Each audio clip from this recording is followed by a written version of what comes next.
Former Obama advisor David Axelrod admits Democrats have taken things too far with Donald Trump and risk ripping the United States apart.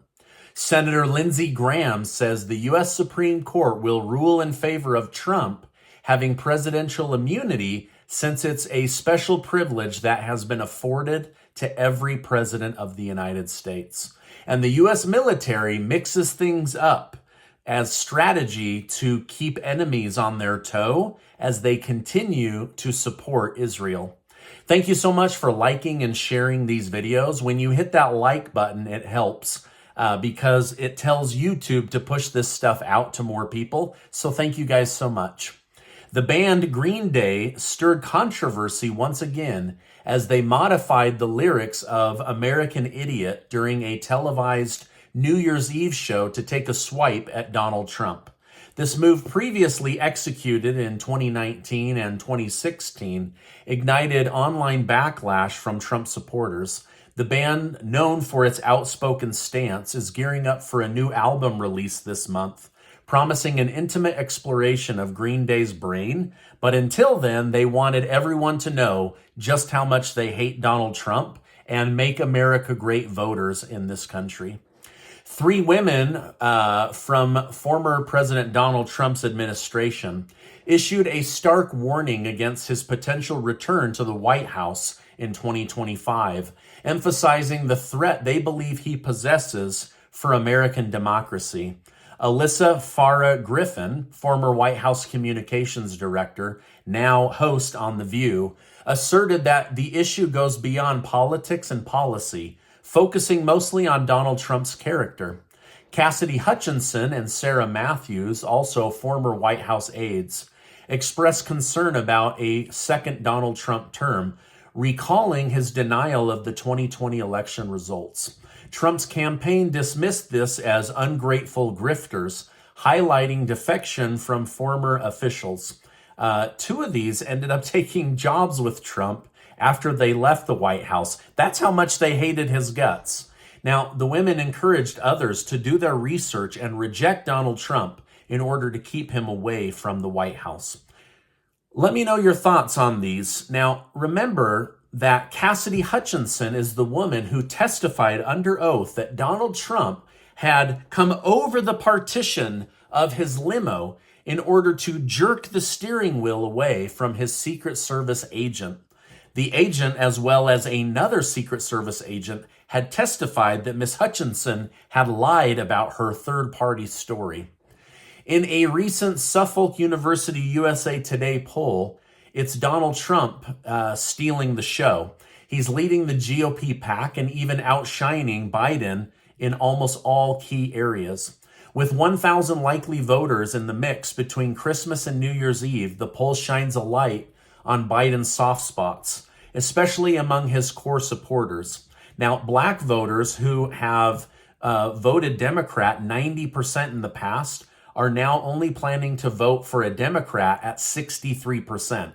This is a huge drop in support from the black community for Democrats and could help Donald Trump win back the White House. Even Trump making strides by snagging a 5-point lead with Hispanic voters and those under the age of 35. But it gets better.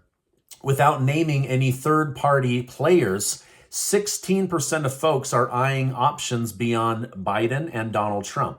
Throwing those third-party names into the mix, it does look like Americans would like the opportunity to vote for someone who isn't a Democrat or a Republican. Now, Trump is sitting pretty with a 49-point lead on all other Republicans in the state of New Hampshire. And his next closest competitor is Nikki Haley. But even now, he's just absolutely blowing her out of the water. Former President Barack Obama's top strategist, David Axelrod, said he thinks removing Donald Trump from the presidential ballot is not democracy and could rip the United States apart. He said that Democrats have gone too far in their anti-Trump behavior. Here's what he said directly. I have very, very strong reservations about all of this. I do think it would rip the country apart if he were actually prevented from running, because tens of millions of Americans want to vote for him. I think if you were going to beat Donald Trump, you are going to have to do it at the polls. Now, what do you think of David Axelrod's comments? Is removing Donald Trump going to lead, maybe not to civil war, but even greater bitterness between the two parties? Let me know your thoughts down below. Also, is this democracy? Removing your opponent that's beating you just because you're in power now? What happens when things switch and Trump is back in power? Oh, they say he's going to be a dictator, but you're behaving like a dictator right now. So what's the difference? Furthermore, Senator Lindsay Graham of South Carolina said in an interview, he believes the U.S. Supreme Court will side with Donald Trump as having immunity for being the sitting president.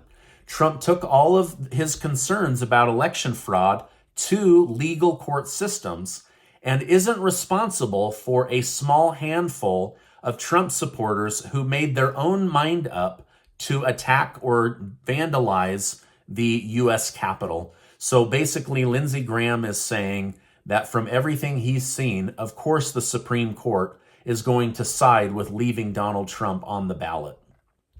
Now, in some scary news, $117 billion worth of commercial real estate loans are coming due, and these buildings don't have occupants. Now, remember, I've had Gerald Celente from Trends Journal on, and he said his biggest prediction of the future is that there is going to be a commercial real estate meltdown, and this new data makes it look like he's right. Now, this level of default would send a massive economic tsunami through the real estate sector, as well as the general U.S. economy, and would likely require a massive government bailout. This empty space is further fallout from the now known to be unnecessary lockdowns that hurt the U.S. economy for 3 years. Biden's polling numbers are the worst of any president in history. It's not looking good. But when you compare him to Kamala Harris, he looks brilliant. Now, this is not Stephen Gardner's opinion. This is the American people, both Republicans, independents, and Democrats. Even among black voters, they say that Biden is much better at politics than Vice President Kamala Harris. Now, let me know your thoughts in the comments down below. Is this true? Is Kamala Harris better or worse than Joe Biden? Let me know your thoughts.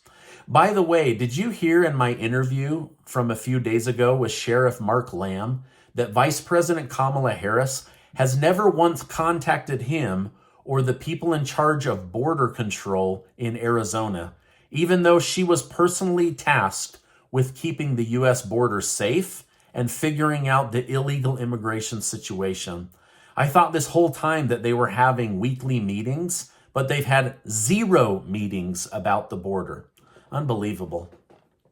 The USS Gerald Ford, who went over to the Eastern Mediterranean because of the Hamas-Israel situation, is heading back to Norfolk, Virginia. You've got the aircraft carrier that's going to be leaving. You have the destroyer, the USS Thomas Hudner, and the USS Ramage, Carney, and Roosevelt. These are going to be heading back, and they are going to be replaced with smaller carriers to keep enemies in check in the region. But it does look like maybe they're running out of fuel, or people's missions are coming up. Now, the USS Gerald Ford had a stint in the Mediterranean dealing with intercepting missiles, dealing with the Houthis out of Yemen. And now it looks like the battle isn't in the Mediterranean Sea, but across land down in the Red Sea. And so that the U.S. military will be shifting their strategy to protecting that region of the world more. All right, now, in recent escalations in the Red Sea, the U.S. military took defense actions against the Houthi rebels, who targeted a cargo ship, triggering a divisive response from the USS Gravely destroyer.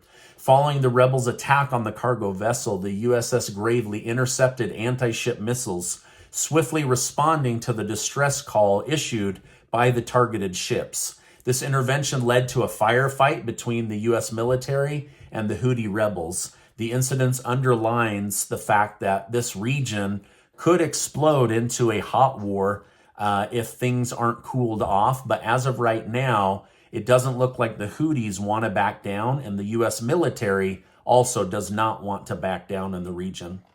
Now, before you go, I want to remind you that you are amazing. Thank you so much for stopping by. There's a lot of places to get your news, so I appreciate you supporting the channel. Please hit that subscribe button, give this video a like, and leave me a comment down below. I read your comments. I love hearing from my community. Hey, do not leave YouTube without watching this video. It's that important. Thank you so much, and I will see you on the next video.